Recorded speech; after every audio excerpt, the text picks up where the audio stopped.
I was 9 when war was declared. And I didn't even realise what war meant or what it meant. And the biggest thing I remember at that time was we all had to go to Bosworth Road, which was the next turning from our school, and pick up our gas masks. Whereabouts was it you were living at that time? Over in North Kensington, Adela Street, just off Kensington Road, near the gas factory, which was the main target for the planes when they came over, but it bombed all around it and never hit the gas factory. But we had to go around to this hall in Bosworth Road next to the church, and we all were issued with a cardboard box with a string on us, and that was our gas mask. We had to put these gas masks on us and that, and you could hardly breathe with the smell of rubber, is all I could smell. It was horrible. And we had to carry them wherever we went to. And all through the early part of the war, everybody was going around with these cardboard boxes on string over their shoulder. But gradually, before some months, people changed the cardboard boxes and had nice leather bags with their gas masks, you know, quite posh. But we still had our cardboard and our string. How often did you have to use them? We never used them. There was never a gas alert, but they thought there would have been. That's why we had to carry them everywhere with us. But there was, Patsy was born at the beginning of the war, and she had the most horrendous gas mask thing. My mum it would have sat like this from here up to here, the size of it, and all you could see would be her legs. Her legs came out of his. Oh, so you had to lie the baby inside? You had to go absolutely in it. And on the side there was this kind of, from my hand, a pump. And when the baby would be in there, you had to keep pumping in air to her all the time. My mum, she didn't put Patsy in it once. She wouldn't. She said, no, what if something happened to her and she didn't pump? The baby, as I say, as well. And that gas mask, I'll never forget that. I mean, I did, don't put our baby in that, will you, Mum? I can remember saying that to Mum, don't put our baby in that, will you?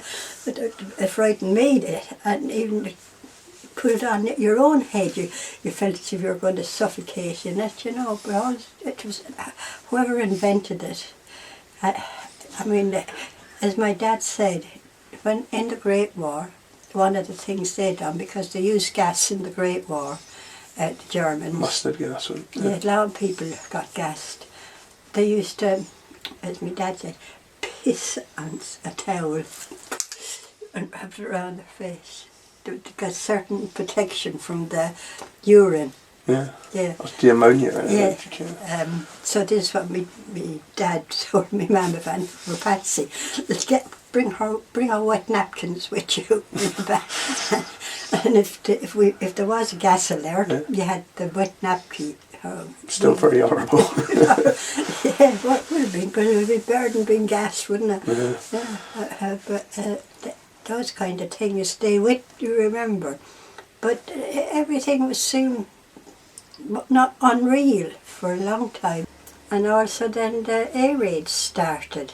They were the next big thing that I remember. Going up to, we didn't have a proper air raid shelter at that time. We had to go up to the council yard that runs along by the canal, and underneath the canal there was these sort of tunnels. And that's where we had to go for our air raid shelter. They were very damp and horrible. They put some kind of lighting in there, but we had to bring our mattresses up. So we took the mattresses off the bed, and we bring them up every night, and then take them home every morning, and light the fires in the house, Mum did, and to air them out because they'd be damp after being on these. How often did you have to keep moving them? Had to keep you had to take them out every day. Was that only during the raids? The night raids were the bad ones, but there'd be the odd raid during the daytime, which, like, you know, we used to go under the stairs in the coal cellar if we were indoors, because that was a safe place. if you saw any bombed out houses, you always saw the stairs standing, so people reckoned under the stairs was a good place. Yeah, and that's the coal cellars were all under the stairs, so in the daytime, but they never lasted long, the daytime ones didn't, but the night ones lasted.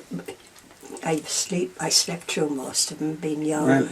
But my mum and dad used to be awake, and so did the other adults. And when the Jack and Newbury, that was a pub just up past our school on the corner, and the people in that immediate area used the cellar in the Jack and Newbury as an air raid shelter. And I'm afraid they all got killed that night because it was a direct hit on the pub. And all the houses either side they were blown up as well. But my dad and a lot of the other men, older men at my dad's age, they wanted to go and help up, but the ARP, they wouldn't allow because of pilfering. So who worried about pilfering when we were dying, you know? But they still wouldn't let any of the men from the shelter go up, not until the next day when it was daylight. And we didn't have a air raid shelter in our garden. So then when they did build the air raid shelter, that was kind of, the war must have been on a good few months by the time. They built it in Middle Road School playground. They built air raid shelters with proper bunks and that you could sleep in. Yeah. And you used to have parties over there, I remember. I used to love it over there. Everything was a big party as far as I was concerned. When you're young, you don't think you're ever going to die. It's only old people died. Looking back now, it all seems as unreal that you'd lived through anything like that. And it was scary. And when the doodlebug started, that was the most frightening thing, because you heard them.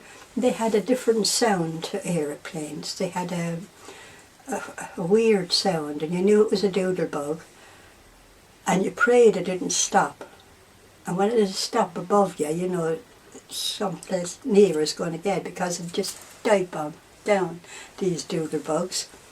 And that's it, you know, you hear it coming and you're watching and looking and waiting, and all of a sudden the thing would stop and put your head down because you know it was coming near you, and you were so glad when it stopped over that way and it wasn't near you.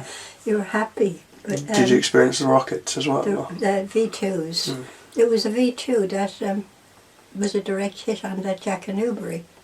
Your street wasn't hit by anything, unfortunately? Our windows were blown out and the door and the lino, just because the blasts lifted. We didn't have carpets and them mats, but the lino was lifted off the floor. I remember in the kitchen was all, so we were on floorboards. Proper close then. The blast. That was the school opposite, Middle Row, Adela Street was there, and dead opposite was Middle Row School. Well, it was Middle Row School that was an incendiary bomb, a fire bomb.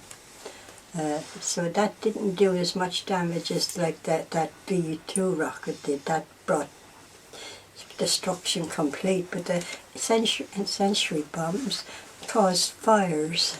It spread. Yeah, and as it hit the school, there wasn't a lot of houses near it. It was just the school. Was you fortunate your house stayed up? But the house stood, but no windows, and a bit shaky. And imagine with no windows, no door. And the door, my dad fixed the door back on,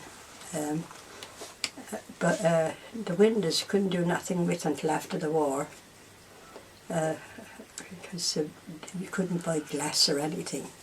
You board them up or something? They were boarded up, yeah.